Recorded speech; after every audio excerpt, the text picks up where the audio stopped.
Hey everybody, episode 100 of the Fire Sprinkler Podcast. It has taken 5 years to get to episode 100, but here we are, episode 100. This is insane to get to episode 100. I couldn't have done it without the support of everybody in the Fire Sprinkler community, all the various organizations, all the various manufacturers and companies that have come on and sponsored the podcast that allowed me to do the traveling and to attend the conferences and stuff like that, doing what I do, doing what I love to do, which is talking sprinkler with the smartest people in the industry. So thank you to everybody who listens, to downloads, who shares, who comments, everything like that goes a long way in helping support the podcast and kind of get a better product out there. So a big thank you to everybody. Episode 100, Matt Klaus. Thank you. Like and subscribe.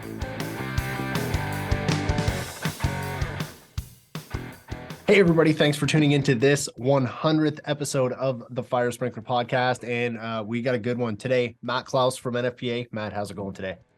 It's going good. Thank you so much for having me. I really appreciate the opportunity to be part of this again. It's a great show and great listeners. So thank you very much. Yeah, you're definitely the one who's getting the opportunity with this conversation. That's for sure. It's an honor to be talking to me, I'm sure. It is, man. It is. This is a good thing. What you're doing for the sprinkler folks out there and the fire protection community, this is a good thing, and keep the information flowing is great. So thank Absolutely. you. I do appreciate it, man. Thank you. It's always an honor to have you on. I had you on for my 50th episode. Got you on for 100th episode. And every time we link up at these conferences, I see you all the time. We're always talking like, yeah, man, let's do it again. Let's do it again. Let's do it again. But trying to lock you down is like herding cats. Yeah, we're busy. You know, there's a lot going on with NFPA. Right. It's an exciting time and it's an exciting place to be. You know, you read it in the paper. You see, or people reading the paper, I should say. Like That's why I do a get podcast. it on your news feed, your podcast, right? Whatever the new information source is. You know, like fire it's a super relevant thing, and hazards. Like people think, oh, we've had sprinklers for 100 years, like that's not a thing anymore. No, it's absolutely a thing. And you know, we're faced every day with new challenges and new things that pop up, and always makes it exciting to take something like NFPA 13 that's over 100 years old, and well, how does it jive with a new hazard like batteries, and how does it deal with kind of how buildings and facilities have been shaped by, you know, decades of industrial progress, and also things like the pandemic. Like all of these things affect what we do. So yeah, it keeps us busy. It can be a little hard to track down sometimes, but that's a good thing, because NFPA, you know, we're a self-funded nonprofit. We're out there. Right. Our goal is to make our codes and standards and our everything we do is to make people's lives easier and make that problem that fire and electrical hazards create for people and industries. Like we're here to, how can we help? What can we do? How do we make life easier? So while it's busy and while it's a lot, it's a really important role that I think the folks on our team over here at NFPA are playing. So the big thing that you guys have introduced, and it's been out for a year or so, a couple years maybe, is NFPA Link. Yep. And NFPA Link is that going to be the new way that everybody reads standards kind of going forward? Is that the idea, is to manually shift from physical hard copies to digital? Yeah, it's our web-based application where you can get access to all the current codes and standards, but also going back, like, you know, we know when we're dealing with a job, you might be in a jurisdiction that's 2 or 3 editions behind. You can get into Yeah, I know, right? I mean, I remember doing a job, like I was doing a job in Maine, and I was at my old firm, and like they were in the 1990s, which was great because it was the book I learned on, the 99 edition of 13. So I knew it cold. Yeah. But everybody else, they're on 2010 or they're on 2007. But yeah, Wow. they were a little bit slower, and it's fine. And they you know, it's AHJs, right, man? They get pressed for, how do we get the newest, latest, and greatest? We got to train our folks. We got to adjust our plan review process and our inspection checklist. There is a lot that goes with that. And that's why actually, like, it's funny where Link is actually awesome, because it's not just that static copy of the book. It's got a lot of interactive things where you can jump right from, okay, cool, I'm in the latest edition, but I've got to go 3 editions back. I don't have to pull a new book off the shelf. I don't have to check, oh, like which notes do I have on this? Which project did this apply to? What's kind of neat about Link is you can make Link work for you in so many ways that like the old book doesn't. Right. And I was a tough convert, really, for people who had either been in my office when I was at Shermer Engineering, Aon, or even at NFPA. I had 15 editions of NFPA 13 hard copies sitting on my shelf, and I loved it. I could, yeah, you got it. I got them right like, there. I'm a paper guy. I like having the physical copy. I like flipping through it because then I can, the dexterity of, there it is. I got it. Yeah. And you actually visually, like, people would ask me, like, what section is that? And I'm like, it's in the top right-hand corner of the page next to the figure that. So I very much learned that way. And I went to, did my college work in the 90s and early 2000s. So I was kind of very much a book person. I grew up analog, and I got to college, and digital was like the thing. It was a little tricky. So even as Link kind of rolled out, I have a shelf. I have no code books in my office right now. I've literally converted to this. And it really took a mental shift more than the tool is amazing. It does way more than a book could do, or a static, whatever can do, that can only have a search function. It offers so much. It's that mental hurdle of, but I need the thing to hold, and I need to thumb through it. And it definitely feels good. Once I was able to break that and learn, wow, what's available to me and the opportunity that it provides, it made it a lot easier when I like stopped resisting and learned to love the bomb, as they say. I'm the exact same way, and it's very, very recently I've had NFPA Link for probably a year now, but never really utilized it unless there was a standard that I didn't have sitting on my shelf. And I've still purchased the standards like recently. The couple things, actually, I mean, this is going to sound like a stupid question, but the handbooks are available on NFPA Link as well. Well, actually, all of the information is available. It's not like a handbook and standard.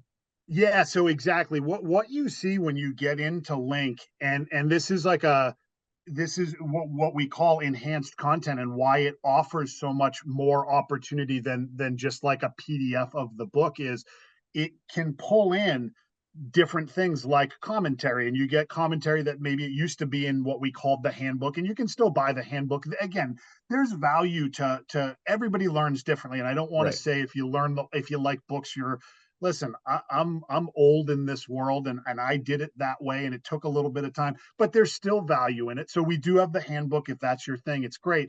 But we've migrated a lot of that handbook commentary, and a lot of those hows and whys have moved from the handbook, and you can read them in line. So you can kind of scroll through and go, oh, okay, well, here's the code piece, and then here's some expert commentary from, maybe it's an NFPA staff member, or maybe it's older commentary from somebody who's on the committee. And then under that, some of the other things that we're starting to work on, and this is the team that I work with, NFPA's technical services team, creating videos and creating checklists and taking the material that the code puts out, and it's kind of like regulatory, like you shall do this and this, but how do you distill it down to something that's a little more easy to read, a little bit more fluid? It still takes that charging requirement from the standard, but it makes it way more digestible. That's all in line within Link, and it's all searchable, so you can go through and if there's a topic and you can't find it, we used to thumb through the book and table of contents.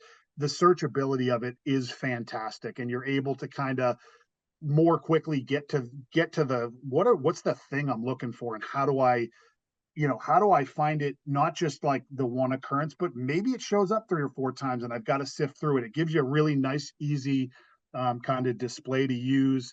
And then with that explanatory content, with the videos, with all that stuff, you can kind of take like what might have taken opening 3 handbooks and doing a separate internet search. You get it all in 2 minutes of like really good kind of study. Yeah, the other good thing that I like about it is you do have the ability to copy and paste the diagrams, the codes, and hopefully that doesn't get removed. But if you're doing an engineering report or a design assessment or something like that, having the ability to straight copy and paste a diagram in there and then highlight, this was my thought process through the plastic commodity, things like Yeah. that is phenomenal. Makes for a really clean report, professional looking report. Yeah, and it's so true. And I think one of the things that, again, like it took a little while, is like kind of a person that used the old way, is how many times when I was trying to have a conversation with a peer, an AHJ, somebody on a design team, trying to like articulate it. Now you can just send it right to them. Like, hey, here's the code section I'm Right. talking about. You can put a note if you're working within a team. And I've heard some really neat ways that people are using Link, and they're doing some cool stuff with it. Like customer service teams, if you're a manufacturer and you have that group that answers the phone with customer questions, I keep getting a call on section 17.1. You can put a note in there and share it with your team. Hey, I got this question. Here's how I answered it. I found this, that, the other thing in our cut sheets and in our data. This is a great way to answer this particular question. So the next time your teammate jumps in, they're on the phone with the customer calls them. Oh, wow, you were talking about 17.1. They've got all that information. You're not recreating an answer. You're able to share it with your team. You're able to Yep. share it with, a design team member in AHJ. Hey, here's the section we comply with. You rejected something on the plans. Here's the section I'm talking about. This is the code language straight from NFPA Link. It Right. is what it is. And that's a big deal, because we've seen some scary stuff over the years about people taking code text and editing it, and they take it out of that protected, codes and standards environment, and Yeah. they're able to manipulate it using, programs on the web, and they're changing a number and sending it to an AHJ. And the AHJ is, well, is this real? It's just, there's no context to this code reference or this paragraph. You can share it directly from the source itself, and it's legit, it's above board. So it's been a great way to kind of help communicate code issues and bring people right to the source of it, rather than having some of those conversations exist out in space. Yeah, for sure. And the development of Link, well, obviously it didn't happen overnight. What were some of the kind of kickoffs to, like, we need to bring it into more of a digital age? Was it just product improvement? I know there was a lot of issues back in the glory days. Well, I mean, I won't say glory days. It was probably within the past 5 years, with people sharing the PDFs that they would purchase. Was this kind of a more of a way to control access to the standards as well? Well, yeah, there was definitely a piece of it, right? So again, we are a self-funded nonprofit. Right. So we're not like a lot of companies out there. Like, I know, you see a movie that makes, whatever, $500 million, and somebody rips it and sends it to.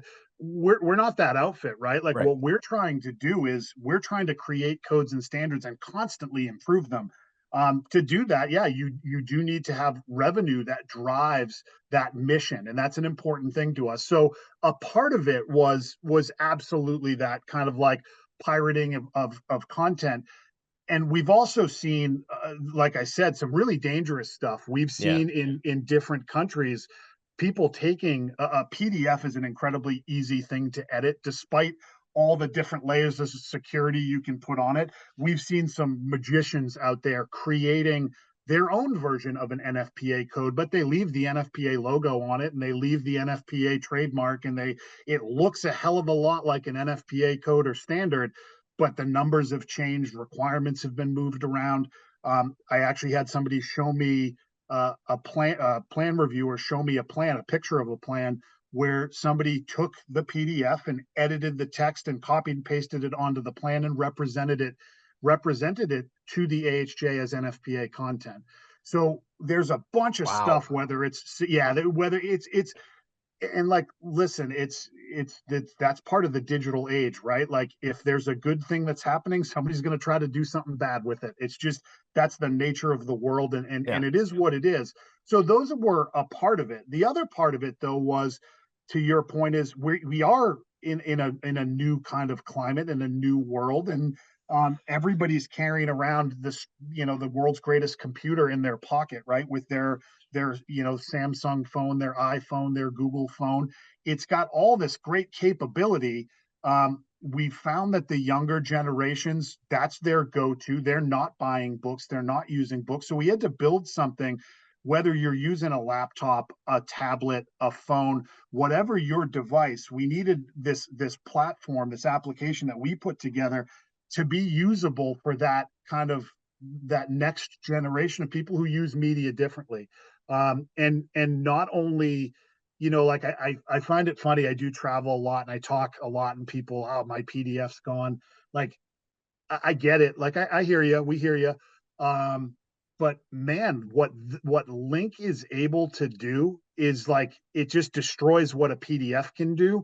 That convenience of having the file that's, like, easy to transmit, and, like, yeah, I get it. But when you talk about, are you really worried about using the code and finding information and storing your own thoughts and all these other great things? It's vastly superior to this kind of, like, one trick pony of a file format. And again, I know people are probably going, well, come on, man, you're being a little reductive here. Maybe I am. But again, when we're looking at it, is the codes and standards are such powerful and useful and necessary things. Yeah. Like, don't you want it to do more for you than just sit in a certain file format? And I think our product team did a great job. They spent a lot of time talking to customers. And this is where I think NFPA as a whole has improved greatly, in the last 5, 8, 10 years. Is It's not about what the NFPA code engineer would want. It's about, what does the customer want and what do Right. they want to do? Because if you asked 5 years ago, the average technical person at NFPA was like me. They wanted the hard copy of the book. No, we're good. Yeah, build the web app, whatever that thing is. Just make sure I get my book in the mail and I can put it on my shelf.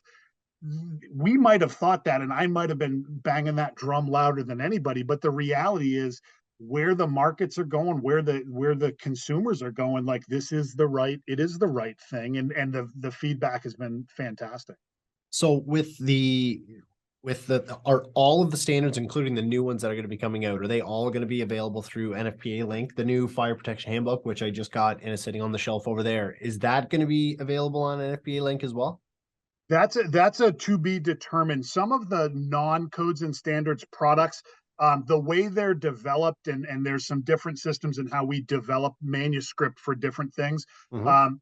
Those, at some point down the road, that might become a thing. Right now, it's the codes and standards, and there's over Right. 1,500 of them. They've got that integrated commentary from NFPA staff, outside SMEs. We go back 5 editions on every single document. We've got 44 different Spanish translations in there now. So Wow. that's been a big push, is to try to get some of our translations more readily available and in the hands of our users. So that's been a big thing that Link has allowed us to do, is kind of expand what that looks like. So we'll see, as we kind of, like you had said, we're still in the infant stages of Link, right? Where Right. we've got the codes and standards in there. Then we move into getting the expert commentary. We've got something called Direct, which is a really neat thing. And a lot of the folks on our team, tech services at NFPA, we build what are called scenarios, and it's scenario based learning. Because what we found is, for every Chris Logan that's out there that knows the code and knows the section and knows that was put in 2010 in chapter 14, there's a bunch of nerds like us that we live and breathe that. You get a lot of folks who go, oh, I don't even know what code to be in. I just know I have an electrical closet, and I'm looking for a requirement on, maybe it's sprinklers, maybe it's fire alarm, maybe it's egress, maybe it's, so they can search electrical closet, and dozens of scenarios might pop up where the Oh, electrical switchgear, electrical closet, electrical transformer, and it might give you a bunch of different scenarios or settings that you can click on. And it's a great thing. And if you haven't, for the folks out there listening, if you haven't done the free trial, it's super easy. yeah. nfpa.org/link. You can go in and play with the codes and standards, but I encourage people, go to this situational learning thing, this direct thing, and write type in fire pump, and it's going to take you to a picture of a fire pump room, and there's all these little hot spots, and you can click on them, and one might be on, a control valve, and one might be on the FDC, and one might be, and it'll say, all right, here's what this is. Here's a piece of code information. This is required to be inspected at this frequency. Here's something that happens in the field that's pretty common you might run into. And then it takes you right to the code section. You can click a code section. It's this scenario-based learning. And what we learned from, doing all that voice of customer and market research stuff was, we are so focused on the code nerd, right? Like for 100 years, it was the people who sit in the committee room and they help us write the code, and the people that are at the trade shows, and we all have this very like granular kind of like desire to know everything. That represents a good portion of the people that use codes and standards. But man, you get an architect who goes, I don't know, the building official said I had something with my handrail graspability in a stair. I don't know what code that is. Is that 101? Is it 1? Is it 13? Yep. Like, they don't know. But if they can search egress stair and get an image of a stair and go, whoa, here are all the parts and here are all the pieces that get connected throughout the various codes and standards that sit in NFPA's kind of like family of stuff.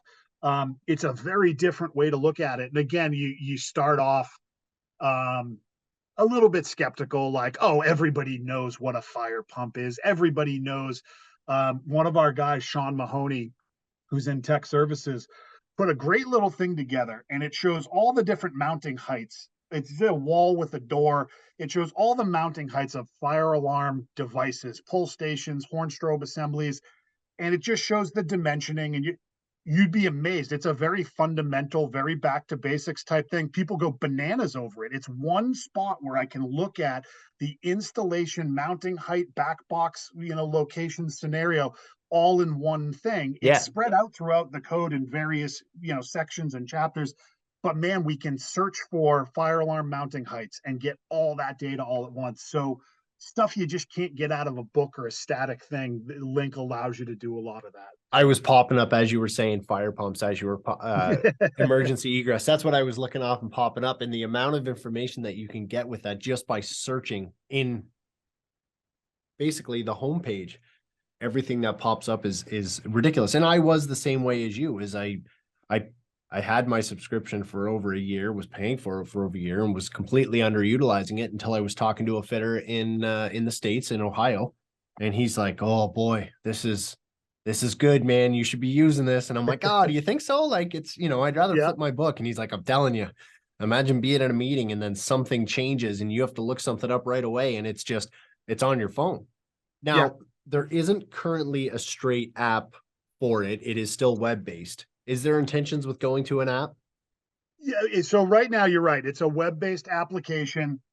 Part of it is the size and the scope of, again, keeping, it's a bear, right? And even like one of the big things was just making it available offline was a huge priority for our team, right? Because you're on a construction site, cell service is crap. There's no Wi-Fi unless you're in the trailer. Like it's not the easiest thing. So and again, we go back 5 editions on every book. There's 1,500 things in there. So that might be a further down the road thing that gets considered. Right now, it is the web-based application. It works online, offline. It gives you a lot of flexibility. As a standalone app, just the memory and I'm not good with that stuff, but I listen and I hear and go, oh, gigabytes and terabytes, and like, wow, that doesn't sound hard.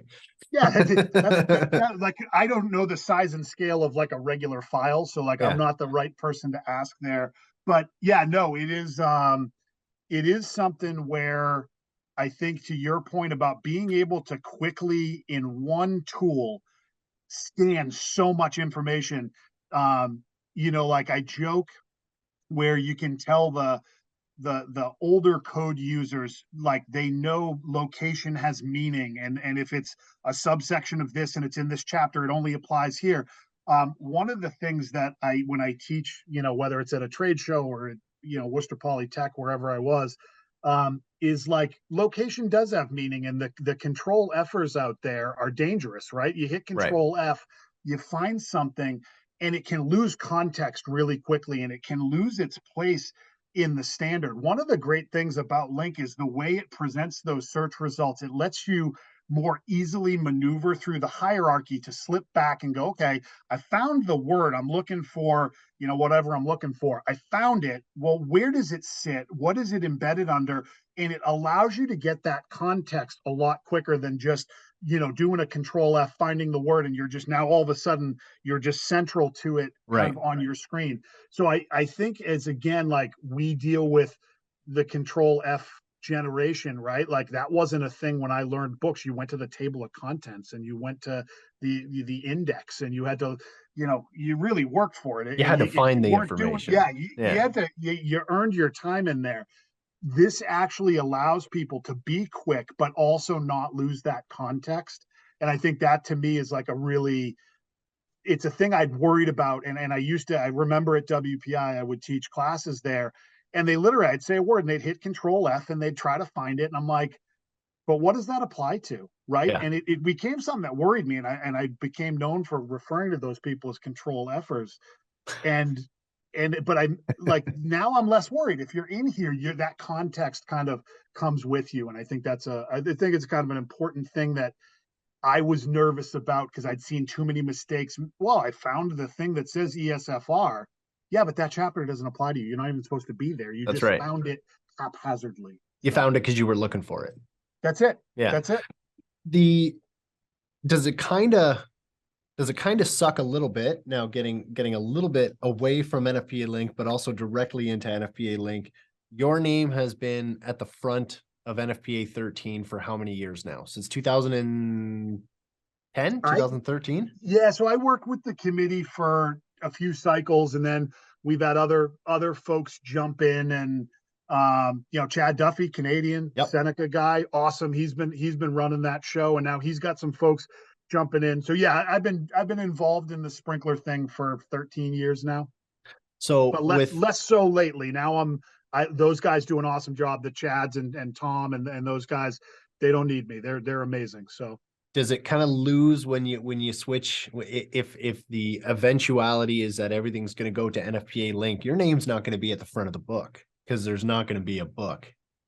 Yeah, and like I think part of it, like the reality, I think for the NFPA engineer is you don't come to NFPA just to get your name on the book. What you're doing is for that greater good. And in fact, even when handbooks were happening, I was a proponent of, you can take my name off of it for a lot of reasons. One, a lot of the stuff had been there before me and I was editing it, and I used a lot of outside contributors to get a lot of, so you're the author editor and you have that role, and it does, you as the individual become maybe less visible and less prominent. But I can tell you, for the guys like Chad that sit in those meeting rooms, to the committee, and the world will find them, and they'll know that they're doing a damn good job. But I think, there's probably a little bit of, oh man, like I used to be, you could find NFPA 13 and there I was. Yeah, that's probably changed a little bit, but I think the reality is we're helping the user help themselves by having Link there. Right. And we're loading tons of content. We're gonna make it easier for them to be on their own and become their own expert. So for you're keeping the most recent five editions in. So as the 2025 edition of NFPA 13 comes into play, an edition is going to be removed. So 2000. No. So good question. Some of the ones we have in there, like 13, 101, we go back 10 editions, 12 editions. We go back a ton. All of the standards that have at least 5 editions go 5 editions back. The bigger ones, your 13s, your 101s, your 72s, your NECs, still here. Those ones, we go back many editions, and we're not going to take things away once we add them in. So a lot of that just has to do with kind of backloading the system, right? As we had to start somewhere, we could have picked 3 editions, 5 editions, 10 editions. Some of the logic there was most jurisdictions, are within the last 5 years. Right. So that's a good number. Editions. Editions. I'm sorry. They go back, they're within that 5 edition window. Right. So But we know on things like 13, you might be doing a warehouse job in a building that's 30 years old, and you want to see, well, what was required then? What am I changing to? So with the smaller documents, you can still get access to them. They're just not in the link application. So, Right. but we're not going to be taking things away. We're going to build forward for sure. So we have a whole list of things that we were going to move to. We're at about a half an hour now, which I'm still Okay. cool with. Just to let you know, keep you updated on the time. I know you're a crazy busy guy. We booked this conversation 3 or 4 weeks ago, and it was actually impressive. You're so busy and organized. I mean, it's easy to say that outside looking in, but when we were scheduling this, you said to me, I have an hour open on Wednesday before today, today's a Tuesday, and I will by 11 o'clock, I'm going to email you a list of the things that we're going to talk about. I'm like, okay. And then we can record the following Tuesday between 2:30 and da da da. And I'm like, okay. That when I came home, I was like, oh, I got to start blocking my time like that. And then as soon as you do that, a bomb goes off and all of a sudden you can't do anything that you wanted to. But Yeah, time management is something that, I got 4 kids and I work with them on it, because when something is important, like, you want to make sure you give it the attention and you right, carve out that time. So I've had to become really good at saying, I need to do this thing. It's important. It's important that it happens by this date, because otherwise you will let all that other stuff just fill it in. So no, I'm glad we got to do this. I'm glad we had the time, and we got to see each other in Texas was great. But absolutely. finding the time to do this is fantastic. Love it. And I So can talk all day, so I do appreciate the 30-minute kind of warning. absolutely. Otherwise, it could be like 7:30 tonight, and you're like, dude, we got dinner. Like, Yeah. anytime now, you can stop talking. Hey, it's all good for me, man, because there is a couple things like the NFPA Expo convention in Vegas is Yep. an event that's coming up there. For anybody that hasn't attended, what is a reason that people want to come to the NFPA Expo? Yeah, there's a bunch of great reasons, depending on kind of what your role in the fire life safety ecosystem is. One, tons of great opportunity to get the latest and greatest information in ed sessions. So Mm-hmm. whether you need the CEUs, if you need the CEUs, it's a layup. Like, plenty of opportunity to learn and find those kind of like things that check the boxes that you need to check as a professional. Yep. But really, like, the some of the topics that come up, we've had a lot of conversation within our technical services team. We used to do a lot of, here's a code update, here are the new things, and those are important.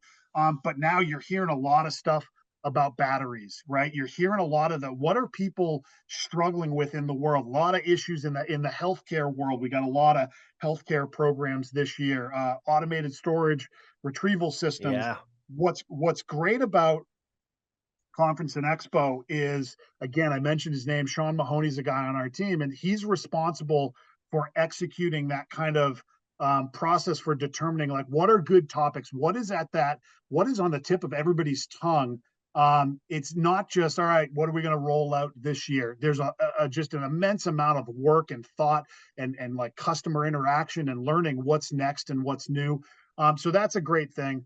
The expo is phenomenal. To go and be able to have, again, where NFPA is different is it's not just egress, electrical, emergency response, Right. sprinkler. It's everybody, right? So you get to go and kind of dabble and play on the fringes of maybe where you're comfortable technically, and some of the work that you do. Maybe you can hear something new and branch out and learn something, expand your scope of services. Maybe you're talking to different vendors about new technology. Maybe it's not, you're a sprinkler person, but you're hearing from a fire alarm, manufacturer about what they're doing and how it interacts with a sprinkler. You get a lot of kind of that cross pollination of kind of technical things. So there's the ed sessions.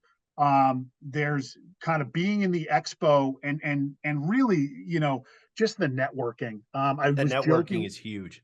It's Yeah. amazing. I was joking we have a great program at NFPA. It's called our ambassador program, and we bring folks that aren't necessarily, the technical folks that are at C&E in the booth and doing that, but they're great NFPA employees and they're part of our mission and they want to be there and they want to learn more. And so we were talking to them about what it's like, kind of this conversation.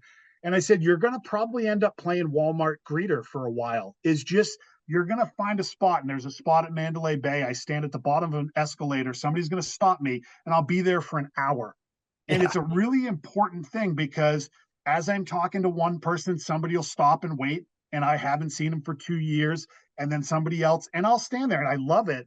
I might need a drink of water after a while because it's a lot of standing and talking. But I tell the folks that are in this program, I learn so much, whether I'm reconnecting, meeting somebody for the first time, just to hear, well, what's on your plate? What are you concerned? Oh, okay. So like you're done batteries. You guys have figured out your thing. You're now worried about, styrofoam, or you're worried about change management, or you're worried about, and just being able to say, okay, this person is in this industry. They care about these things. Being able to get all those little snapshots, you can take them back, no matter whether you're a contractor, manufacturer, AHJ, the insight that it gives you to what's happening kind of in the industry of fire protection, life safety and response, electrical. We got a bunch of electrical guys. They're great. It's a whole different thing for the sprinkler podcast folks. Yeah. But We don't worry about those guys. They got their own, thing and they're great. Love them. But yeah, it's a great, the networking piece. Yep. And then for the super nerd, like if you nerd out, going to the annual technical meeting, which is the back end of C&E, and hearing the CAMs, the certified amending motions that people are making, that they're standing up saying, hey, appreciate the committee, appreciate what you guys and gals did and all the hard work, but I'm really struggling with this one. I want the whole NFPA to hear about it. Being able to see that part of the codes and standards process, I think is like really neat. And what people lose sight of, and I've said this at one of the industry trade shows, is like, all y'all have the opportunity to impact the documents that you use every day. Yeah. And that's a really great thing. And all the way, and then people, well, I'm not part of the committee and I don't get to sit on at our annual show, the annual technical meeting. If your document's up there, there's a microphone. It's ready for you, right? So, you would have had to register to do that already, but it's something, if you're part of it and you haven't experienced it, I tell people, even if you don't want to make a comment, go listen and hear what's being said and hear the perspectives of different people, whether they're pro committee work or they didn't like what the committee did. It's a fascinating thing that you can be as involved in as you want to be. And I strongly encourage people, go enjoy it. So yeah, C&E it's a great opportunity for 100 different reasons. It's probably definitely is the largest fire protection expo and conference in North America. Yeah, and it's the big exactly. One. And part of it is because we do touch more than one kind of like trade industry. So you will get, and you get some people with very particular, I love when the industrial chemical folks are there, like they're PhDs and they're talking about microns of dust and I'm like, whoa. So it's a really like professionally and like educationally diverse audience. And that's why I think there's so much to learn. And the experiences you get when you hear somebody who's been in the industry for 30 years. I tell folks that whether you're teaching classes or you're hearing someone else's story and being able to understand it and then articulate it is such an important part of kind of like us as an industry growing. And this is like, I'll bring one thing back to Link that I think is super important. And I was talking to some folks at the show in Texas last week, is we're seeing kind of this, the very senior people in the fire protection sprinkler world, they're retiring, right? Yeah. They're moving on. And they've done a great service in helping build the codes and standards and be pioneers of the industry. Where's all the stuff that they know, right? All that information, when like I think about sitting in code meetings, right? And I'm listening to these brilliant people say, well, we did this research and we did this testing and I saw this on this job site and and it makes its way and a code gets changed and the or becomes and, or the comma gets moved, and it's great. What's awesome about Link, and what I'm trying to encourage, if you own the contracting firm, if you're the head of the design team, is get your folks putting their notes, if they're going to committee meetings, like you should be taking your notes in Link. Hey, we talked about this section and Sally from, insurance company Q said that they've found that this is like, you can start creating your organizational record and like why this happens. Link has that notes feature and you can share it. You can do so many things with it. It's a great way to capture that kind of like institutional knowledge that we all see it. We had a great engineer, Guy Colonna. Like, Guy has forgotten more about industrial chemical than 99.9% of the world will know. And it's like, man, if he had Lincoln, every time he said something, we're like, Guy, write that down, put it in the thing. We would have it too. So I think there's something there. And I think that's part of being at C&E, right? Is if you're a pup out there, you're new to a field or you're new to a job, find a way to get this on your budget for next year or this year, whatever it is. And you can go hear the experts and you can start building your network and building your own little knowledge base and taking those stories, because they're real to somebody. They can become real to you. They can become part of like how you interact and use the ecosystem that you're part of. I think because we're sprinkler, fire alarm, egress, pumps, EMS, we got everybody. You can really make some amazing like connections in your brain on how things work. Well, and to say like put it in the budget for next year, I mean, looking right now, I started looking at the cost when you said put it in the budget, because I'm like, the budget, it's, don't buy coffees on Friday. Yeah. It's not an expensive thing. It's $11 a month, $12 a month, if you auto renew for an individual. Yeah, it's a layup. It's such an easy thing to do. And I know people say, oh, well, it's a subscription and I've got a budget with my accounting group and whatever it is. But like get it in there and just get in there. And again, there's a free trial. Like if you haven't been in Link, again, whether it's the scenario based learning or to see some of the things that go beyond codes, or just to play with, hey, I've got a team of 5 designers, or I've got a team of contractors that are doing this. I'd love to see how they can share job notes, and like we can have a project. And the great thing is, whether you're an individual, a team, at the enterprise level of that, like you can find a little niche that works for a specific project team, a whole organization, a design department, whatever it is. AHJs and plan reviewers are telling me how they're using it when they enforce a certain code section. And this is, again, and that's a tricky one, right? With institutional knowledge, you might have somebody career out who's been a plan reviewer for 20 years, and all their tips and tricks of, oh, I always look at this section this way. I start my plan review by using this checklist. There's a great way to just make that your hub of knowledge, and it's short money. It's short money, and I use the free trial, see where you're at, and let us know, ask questions, come to us. So. Absolutely. Matt, awesome talking to you. I think we could probably go on for another 2-3 hours. Let me know the next time you have a block of time in your calendar, and probably in 2026, by the way, we were looking at your calendar, and we'll do this again. Thanks for coming on. Thanks for supporting the Fire Sprinkler podcast. Appreciate it, man. Have a good one. Cheers. Hey, thanks. Hey everybody, the Laying It Down for Camp Bucko fundraiser is still going on. The donations have slowed down, but the hoses have not. This sea can is starting to get filled up. These are the ones I just unloaded from the trailer. Those are the ones that were sitting here since last year. These are all still sitting here from last year. We're looking to get donations rolling in. In addition to those hoses that I just showed you, I still have a picture that I'm going to insert right here of all the fire hoses that are still up in Pickering, Ontario. Thank you to the Toronto Social Housing for donating 95% of these fire hoses, as well as everybody else from Southwestern Ontario and Ontario for donating hoses. But let's get those donations to roll in. The link is posted below. $20 a hose. Let's get some money in and let's support Camp Bucko. Thanks, guys.